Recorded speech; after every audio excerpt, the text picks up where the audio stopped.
All right.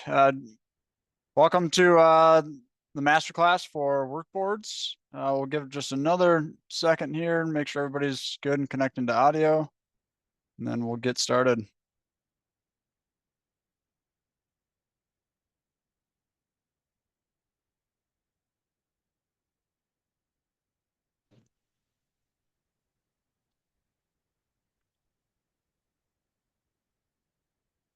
All right, looks like we should be good.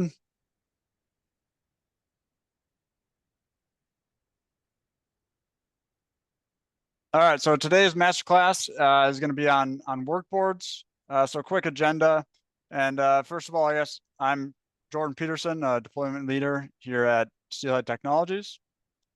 And so what we're going to do today is we'll start with just a workboard and part tracking overview, kind of why the purpose behind workboards.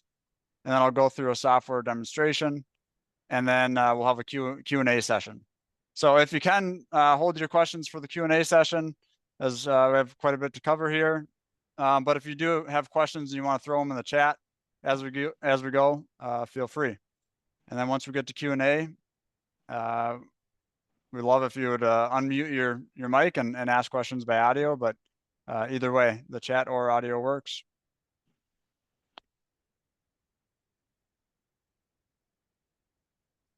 All right, so workboards and Steelhead. So what workboards do in Steelhead is really help answer the question and problem that almost every shop in this industry has, and that is, where are my parts?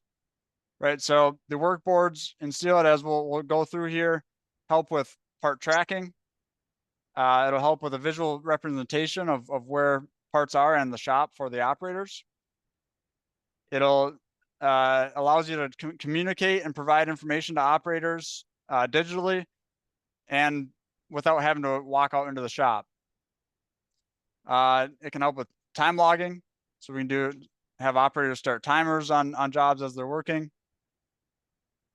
Prioritization based off of certain labels, and specification data entry.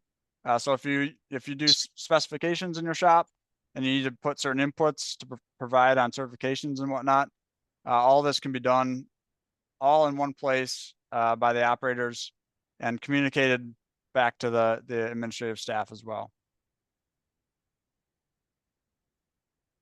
So with that, we'll go into Steelhead here and walk through a demonstration. So this here, if it's your first time seeing it, is the Steelhead homepage. But today we're going to be looking at just the workboards tile. So if I click into workboards, you can see here that we have many different folders.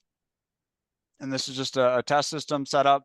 But it shows you how you can break down different processes or areas of your shop to organize it to whatever way you choose. So in this case, I just created a kind of a mock shop for this masterclass, and we're going to use a masking workboard and then a couple different views just to show how we can set things up for like a batch paint powder setup or a plating line to show kind of a line setup. In here, so these are collapsible folders. That's a folder. These in here are individual workboards. Both of these can be tagged with a label that can be associated to certain users. So yeah, if you have many different processes or areas of your shop, you can tag those so users only see what they need to see as well. So we'll start by jumping into masking. So masking is the shared process that I set up here between the two paint and powder and plating line. So if I click in, you see the first thing you see is these two big cards here. So those cards are customizable based off process steps. We add as many or as few as we need. And then the actionable items for interfacing with parts and moving parts on the floor are kind of in this column here. So the first icon you see is the date. So that is the work order deadline. So in this case, you can see this one is due today. So it's urgent, it's red. This one's due tomorrow, it's yellow. And then if it's due over 1 to 2 days out, it'll be green. It gives you a first visual of when this order is due. The next button here is move parts. So if I click that, that allows me to then move parts to the next step in the process. And we'll get back to that. The third button there is work parts. And so this is where you'll find any part number or work order specific information, instructions, do specification inputs, all that stuff will happen in this screen.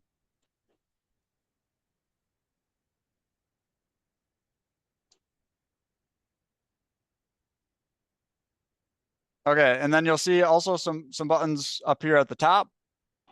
So this first checkbox, that allows grouping or multi-selecting. So if I check that, then we have a checkbox on each line item here. And I could select 1 or 2. I could move those together. We have 2 parts and that type of thing. So we can set these and group by a host of different criteria. So in this case, it's movable forward, which means that I can select any of these that have the same next step and move them all together. Another very common one is to group them by work order. So if I do that, I then can save this setting for this workboard. And now you can see that the parts are grouped by this work order number here. This one has 2 parts. And what's nice about this is maybe I only care about seeing the order as a whole in my shop. Well, I can collapse them all down to just be the work order.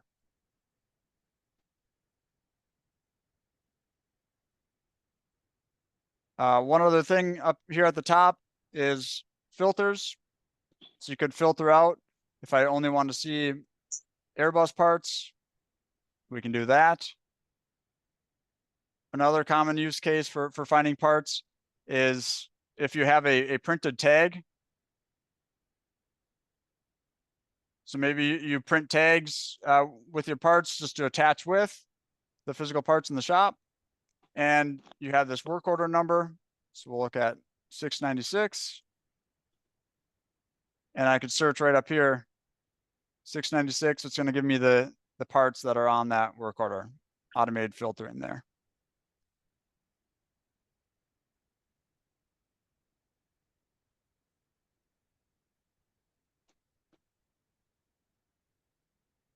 I'm going to turn this grouping off.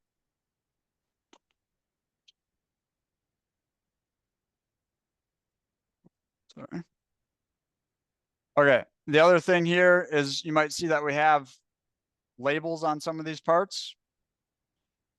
So what we can do on the workboards is if we want to set a certain order of what parts need to be based off of certain labels, we can do that as well.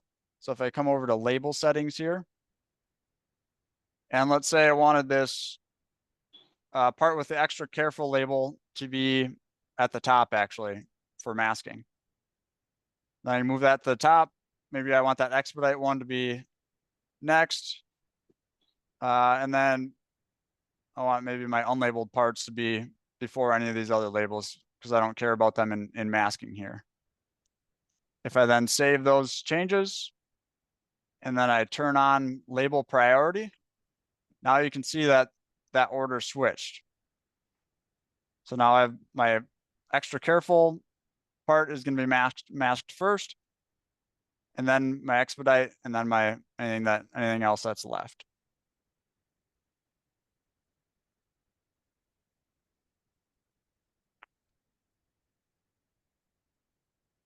All right, so if we look at this extra careful part here, we're going to do that one. Maybe before we mask it, we want to add a part image.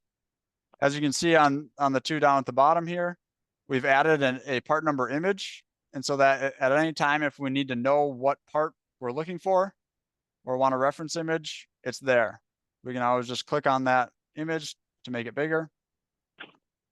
In this case, this aileron for Airbus, we don't have an image, so we want to add one.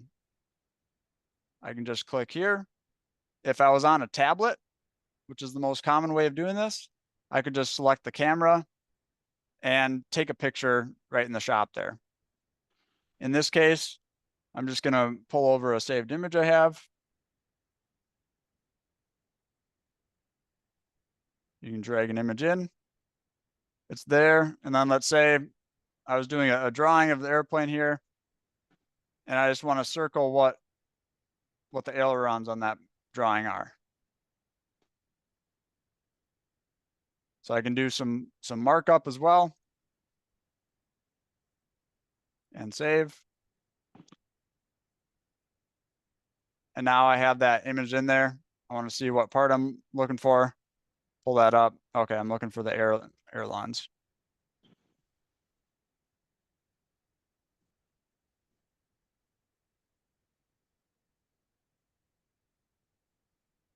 All right, so then I can move that part over. It's gonna step into masking. And in this case, I have a masking station set up attached to that step in the process. So when I do that, then it's moved over. I can check in here, see if there's any specific instructions I need. And you can see I had an auto start timer, labor timer on that one there on the masking station. So my timer automatically started. And so now I'm masking this part. When I'm done, I can then move it along, and we can see that the next step is this part's going to go to ready for plating.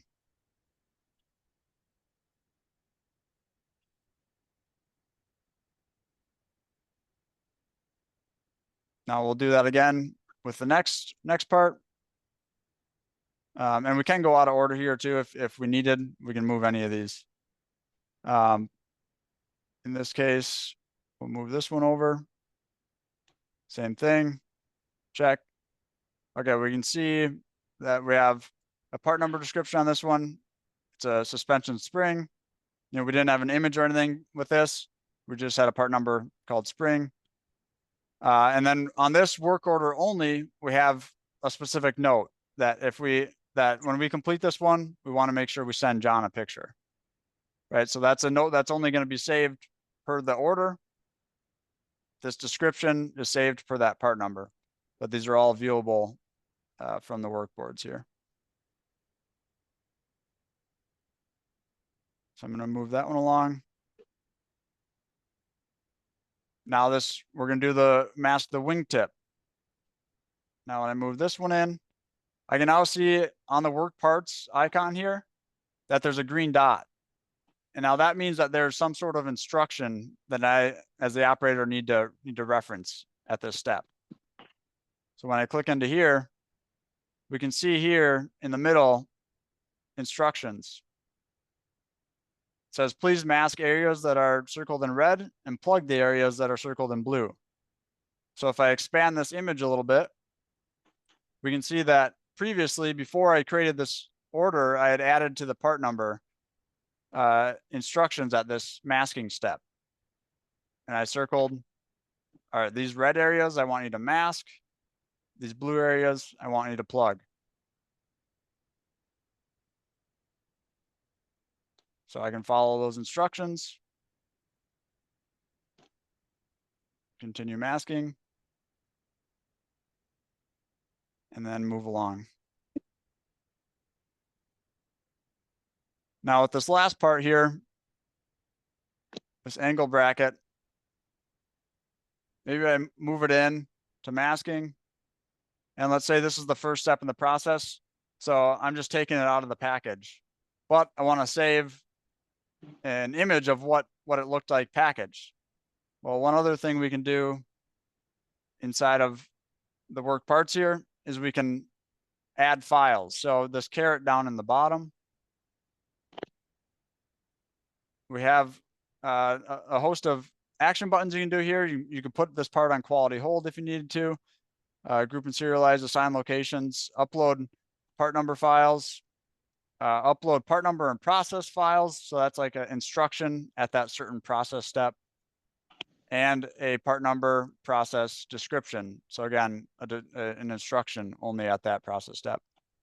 In this case, we want to take a picture and upload the package that this angle bracket came in before we take them out and mask them.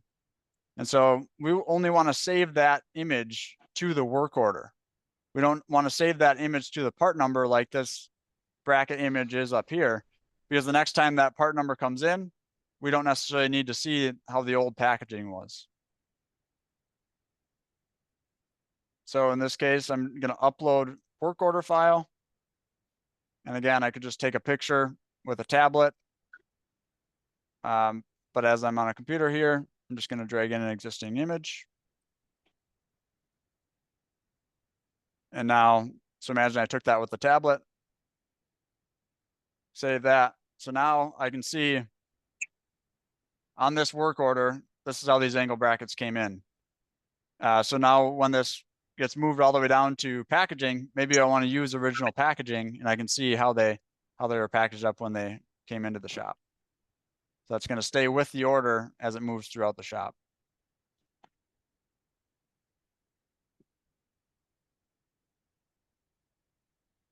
All right, and then we're done masking that one, and we'll move that ahead.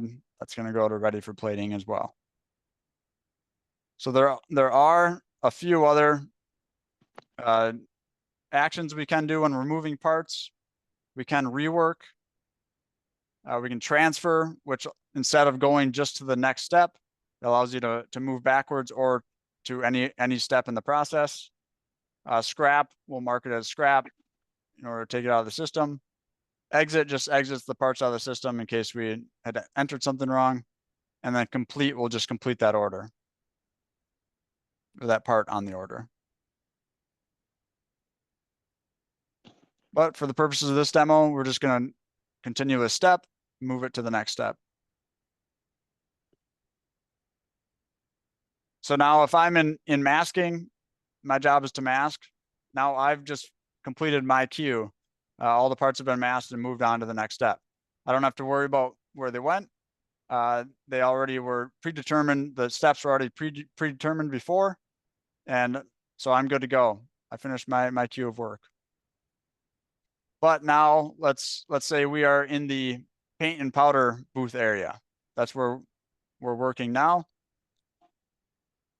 I have two different views here I'm going to show you.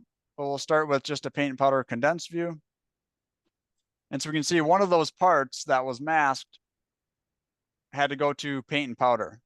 You know, a couple of them went to plating. So now only the parts that show that need to go through the paint and powder booths are going to show up here on my paint and powder workboard. So we can see this John Deere spring is ready to paint. And so all I'm going to do, well, first we'll go back. I just want to show you the expanded view. So in this case, we just have the ready for paint and powder, and then a paint and powder step, much like the masking. But if we look at another view, just to show you that we can customize these to set up as simple or as complex as you would like in your shop. I have it broken out into the 3 different booths that we have, right? So that we can visually see which booth that part is going to go into. So starting back at the condensed view, I'm going to move my part. And it's going to ask me to select which booth I'm moving into. In this case, we'll just select booth 2.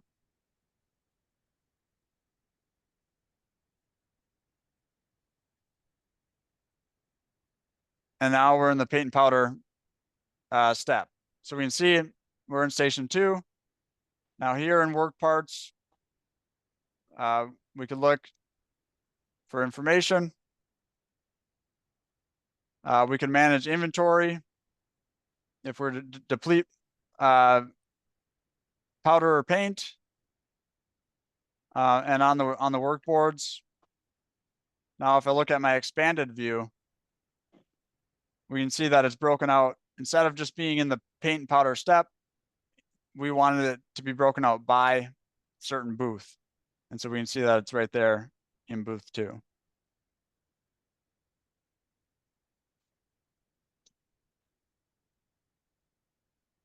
Now I did the same thing with the plating lines. In this case, we have a couple parts ready for plating. We can do just a plating line, or we could break it out by, okay, clean tank, plating tank 1 or plating tank 2, rinse tank, right, and so on.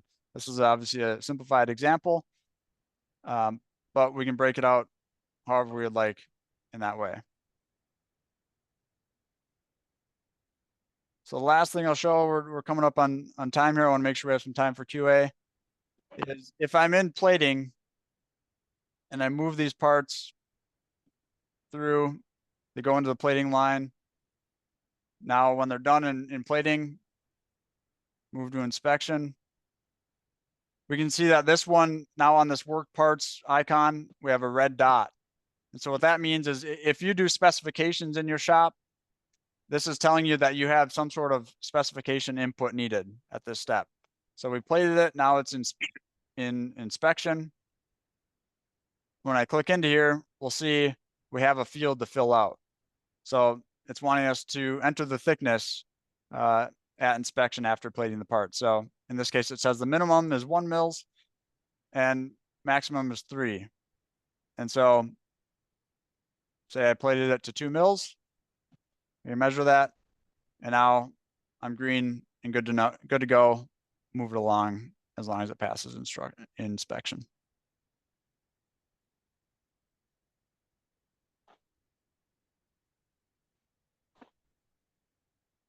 So I know that was a bit of information all at once. But any questions?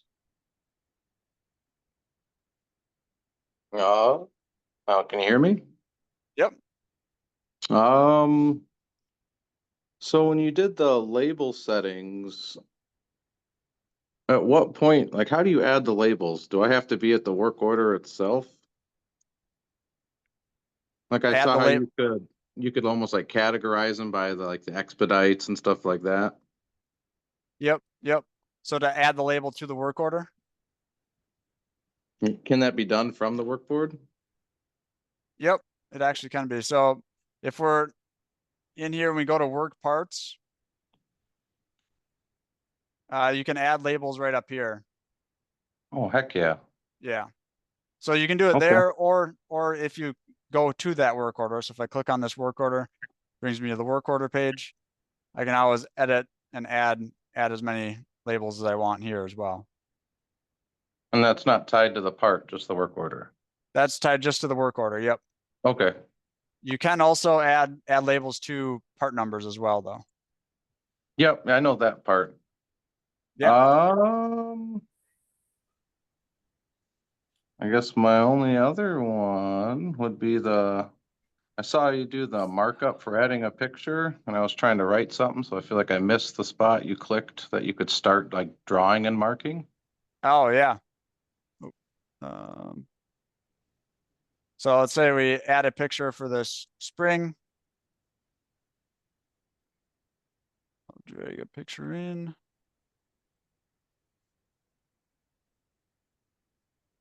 Let's add the angle bracket in this case.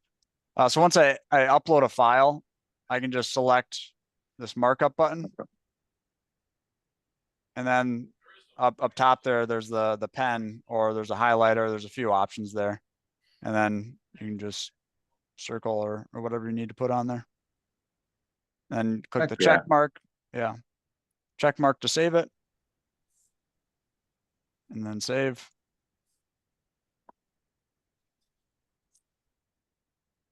Sounds good to me. I think those are the only big questions I got. Sounds good. Thanks, Casey. Anybody else?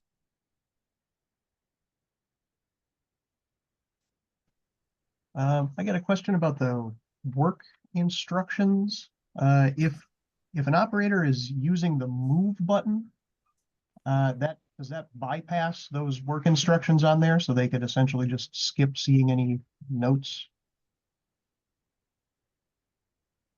Let's see. I'll move this one back here. So you're saying so when we moved it into masking, these instructions here? Yep. So they've got the Yep, so instructions there, but if they hit the arrows, they don't see those instructions. correct. Yep, so that's what the green dot is, an indicator that they need to reference some instruction for this step. Okay, and there's no way to disable the arrow when there's a green dot to force an operator to look at those instructions? No. Okay. Hi, this is John. Yeah, so it's kind of the same as like if you're on a paper traveler, right? When you get to masking, you check your traveler for instructions. This is just giving you an indication that you have an instruction. Was that like that spec field thing? That was what you do? Yeah, it's the same with spec fields. Yep, it'll give you the indicator there. So this green dot means that there's an instruction. The red dot will mean that there's a spec field, spec input. Okay. Is there any way to enforce that it was, or mark that had been checked on the process to make sure the technician was actually doing that? Yeah, so the spec fields can be marked as required, and so that they can't move the parts until they fill that out. Yep. Okay, yeah, that'll work.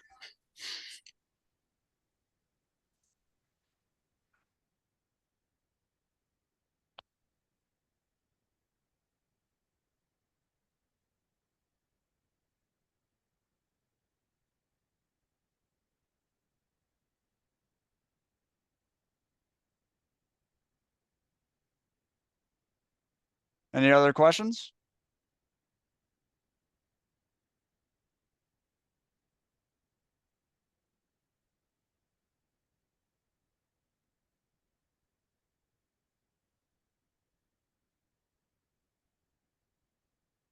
All right, well, I'll stay on for another 2 minutes here till 12:30. But if you do think of any questions after the call here, feel free to email Lydia to follow up with our team, or if you want to book a customized demo or anything to answer questions specific to your shop, let us know. And then if you want to learn about future masterclasses, go to gosteelhead.com/events. See all upcoming events. Jordan, there is a question in the chat from Seth, Oh. it looks like. Perfect. Where did I set the process instructions? Oh, okay. Yep. So process instructions can be kind of done in 2 ways. If I'm building a part number, so if I click on this part number, it'll bring me to the part number page. And this will have all the information saved to this part number every time it's ran. I can come down here to see what steps that part number is going to go through in the shop. And I can select a certain step that I want to add an instruction to. And then right here, I can just add whatever instruction I need. And I could upload a file with a picture, like in the case that I did there, uploaded a masking image. So the other way to do it, that's kind of if you're setting up part numbers beforehand. If I'm doing it as I'm entering an order. Yeah, exactly. Yeah. Yep. So you can have different separate things like how we put it. Oh, must have been a different conversation there. But if I'm doing it as I enter an order, like in this case, I can also select right here by processes and treatments, and I can enter instructions on the fly. So if I wanted an instruction at masking here, I can type any instruction there as well. So a couple ways to do it.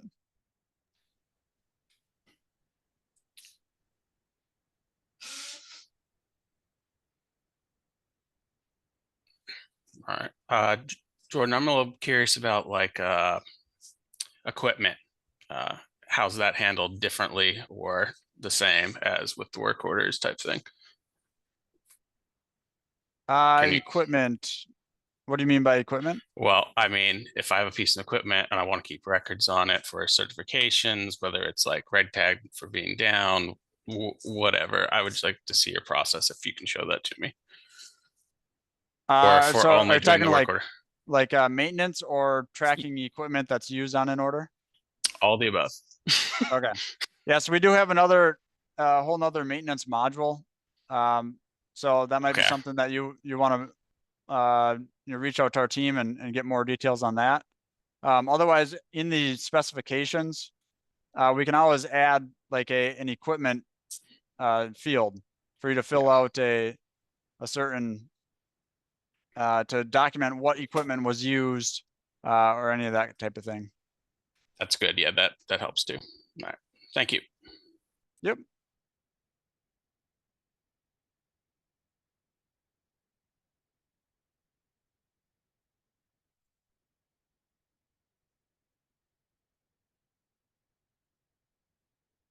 All right. Well, thanks everybody for joining. And like I said, if any other questions come up, feel free to reach out to our team.